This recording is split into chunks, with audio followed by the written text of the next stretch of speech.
ওখানে যেয়ে দেখি তো কি হচ্ছে। ওরে বাবা, এই কি অবস্থা! ছি ছি, আমি কিছুই দেখিনি। আরে কি উল্টাপাল্টা ভাবছো?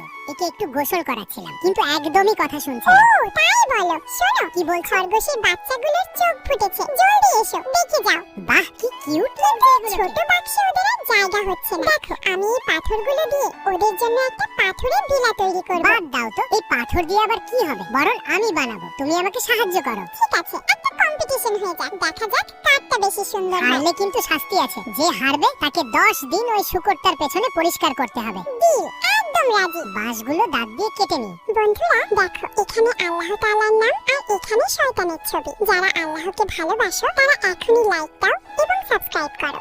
আমি প্রথম গ্লু গান দিয়ে ছোট ছোট নুড়ি পাথর দেওয়ালের মতো আটকে দিই। লোহাগুলো ঝালাই দেই। এখন দেওয়ালের মাঝে জানলা আটকে দিই। তাড়াতাড়ি বাঁশগুলো ছিদ্র করে নি মেশিন দিয়ে। সবকিছুই প্রায় শেষ।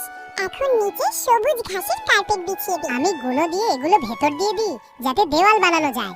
এখন নিচে একটু গাম লাগিয়ে দিই। এই যে বাবারা, এখানে নামো, তোমাদের নতুন বাড়ি। আমারটা শেষ। আমারটাও তৈরি। এই পাতাটি ছিঁড়ে নিয়ে যাই ছাদ দেওয়ার জন্য। দেখো কত সুন্দর লাগছে। দেখলে তো, আমারটাই সবথেকে সেরা হয়েছে।